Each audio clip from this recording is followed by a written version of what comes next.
pagmulat ko, nakahiga ako sa parang ano nila, operating bed. Then may ina-upgrade sila sa body.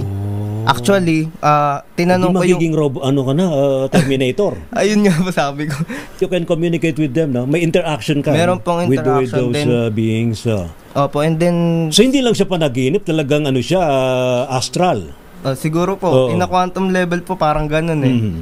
Para kang tine-training somewhere else, how to deal with other forces. Yes, kasi sa dreams ko na yun is nandun ako sa pinakamadilim at may hawak akong candles at may bumubunggo-bunggo sa akin na mga parang shadows. Binubunggo niya ako.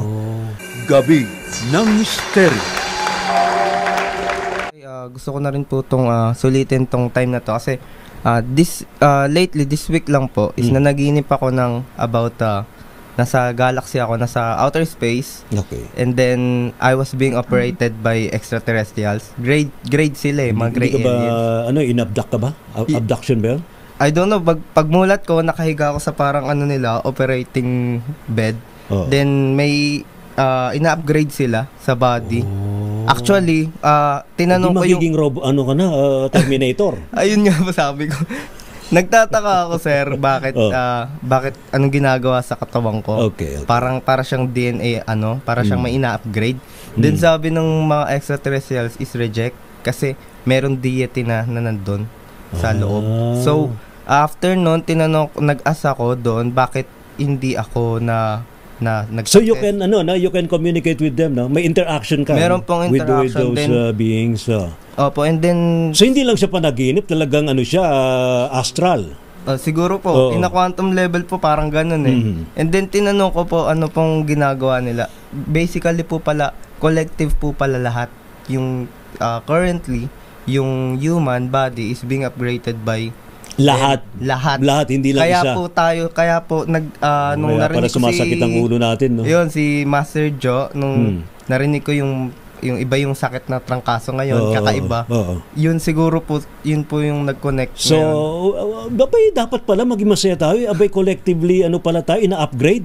Brother Jay, tama, no? Yes, opo. Collective yung upgrading sa ating DNA. Sa DNA. So, nagkakaroon ng pagbabago sa ating DNA. Actually, napansin ko rin yan. Kasi actually, parang nararamdaman ko rin. Yes, nararamdaman ko rin sa katawan. Parang magiging Albert Einstein na ako.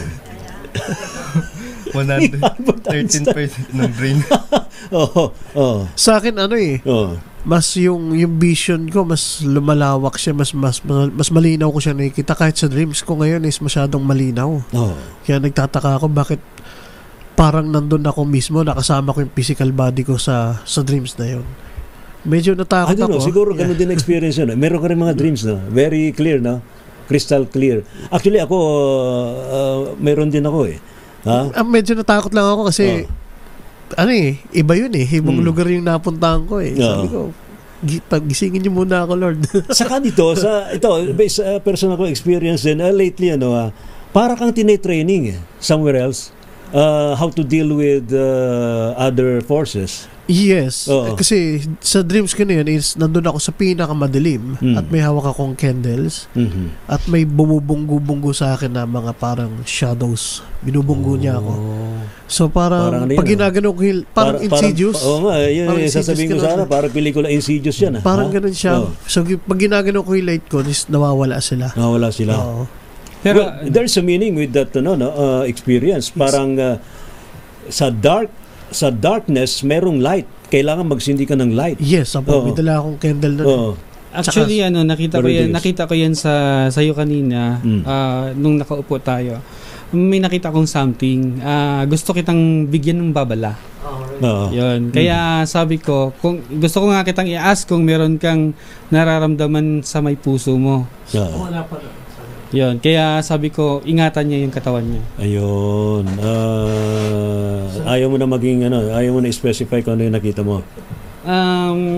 Parang nakikita ko sa kanya may something sa body niya na magkakos ng doon sa panaginip niya.